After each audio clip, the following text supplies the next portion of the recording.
Sebenarnya tidak ada sih spesifiknya pneumonia itu bisa mengenai siapa aja ya dok. Anak-anak juga bisa kena, kemudian dewasa seperti kita juga bisa kena, kemudian geriatri.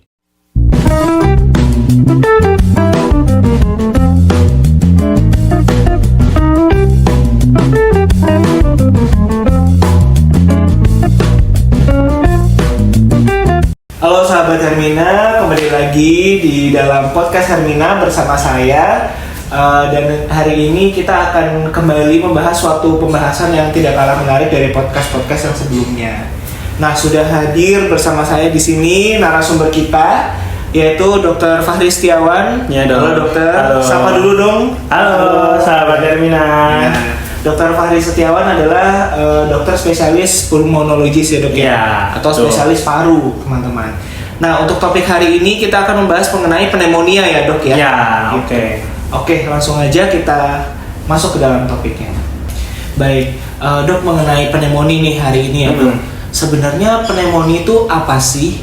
Dan apa yang membedakan pneumonia dengan infeksi saluran napas lainnya dok? Oke.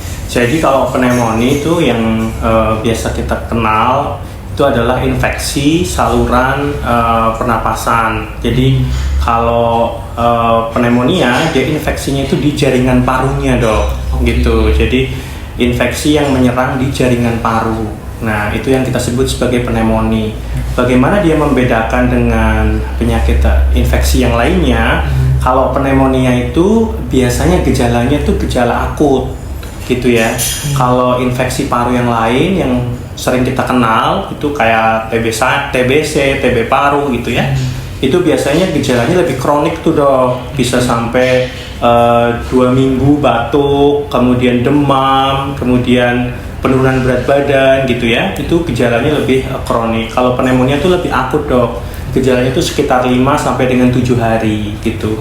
Untuk gejalanya sih sebenarnya sama, demam gitu, batuk, kemudian sesak, biasanya itu yang dirasakan sama pasien gitu dok.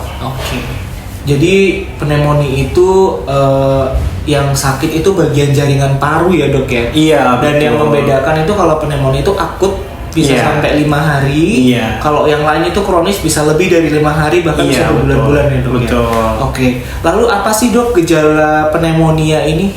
Apa aja gitu? Untuk gejalanya, jadi sebelumnya nih penyebab dulu ya. Penyebab pneumonia itu ada bakteri, virus. Yang dulu sering kita kenal tuh COVID ya, itu juga kita sebut sebagai pneumonia. Kemudian juga jamur gitu ya. Untuk gejalanya sebenarnya gejala umum untuk penyakit di saluran respirasi tuh dok. Yang pertama adalah demam biasanya, kemudian batuk berdahak. Ya, batuk berdahak bisa dengan dahaknya warna kekuningan atau kekuningan mendekati kehijauan gitu ya. Dan kemudian sesak napas. Itu yang paling sering dirasakan oleh pasien-pasien dengan gejala pneumonia. Gitu dok. Jadi gejalanya tuh sangat variatif ya dok ya, bisa dari demam, kemudian batuk, iya betul, ada sesak, bahkan batuknya bisa ada yang berdahak maupun tidak ya dok.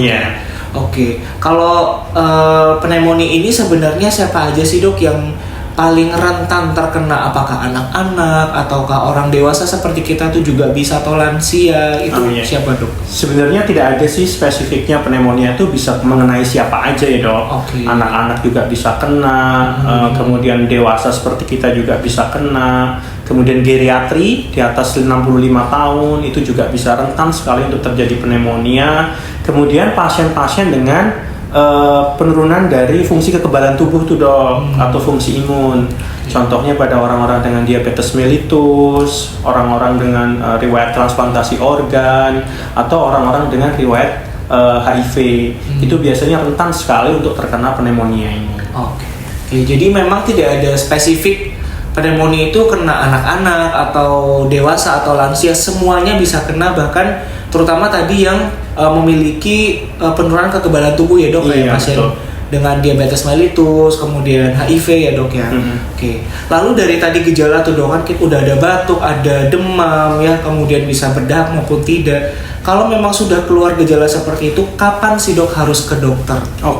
Jadi pneumonia itu untuk kapan kita harus ke dokter itu ketika kita muncul gejala respirasinya tuh dok sebenarnya tuh ya. Begitu muncul gejala seperti demam, kemudian batuk, berdahak, kemudian sesak napas, kita harus segera tuh mencari pertolongan. Kita pergi ke dokter, kita periksakan tuh ke dokter tuh. Nanti akan ditata laksana oleh dokter. Kemudian setelah itu nanti mungkin akan menjadi beberapa pemeriksaan tuh dok, seperti ronsen atau mungkin pemeriksaan dahak gitu ya dok ya. Itu yang mungkin nanti akan dilakukan pada saat pemeriksaan diri ke dokter gitu dok. Oke. Kita sudah bahas banyak ya dok ya, dari apa itu pneumonia, kemudian siapa aja yang bisa kena gejala gitu ya dok. Lalu apa sih dok pencegahan supaya kita tuh terhindar dari pneumonia? Baru-baru ini atau mungkin sudah cukup lama ya dok ada istilahnya vaksin pneumonia, itu bagaimana dok? Oke, jadi yang pertama pencegahannya itu kita harus mulai dari diri kita dulu tuh dok ya pencegahannya. Ini kan bakteri ini ada di sekitar kita nih.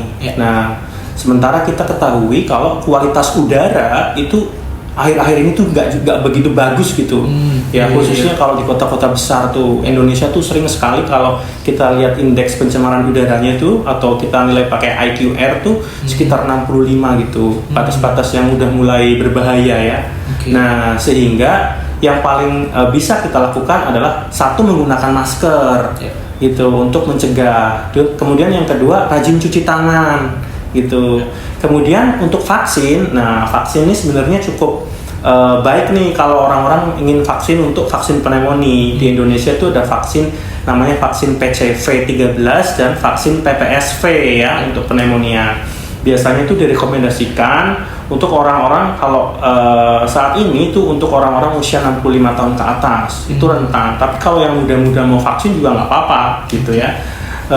Dia nanti bisa menurunkan angka kejadian pneumonia sampai 75% gitu. Jadi cukup signifikan tuh sebetulnya gitu. Oke, kita udah bahas mengenai banyak hal ya dok ya mengenai pneumonia. Tadi mungkin teman-teman sudah mendengar sendiri dari Dokter Fahri ya bahwa pneumonia itu letaknya ada di jaringan paru, bisa mengenai siapa saja ya dok ya, tidak terbatas usia dan terutama pada orang-orang yang memiliki komorbid ya atau riwayat penyakit seperti diabetes mellitus, kemudian orang yang sistem kekebalan tubuhnya menurun ya.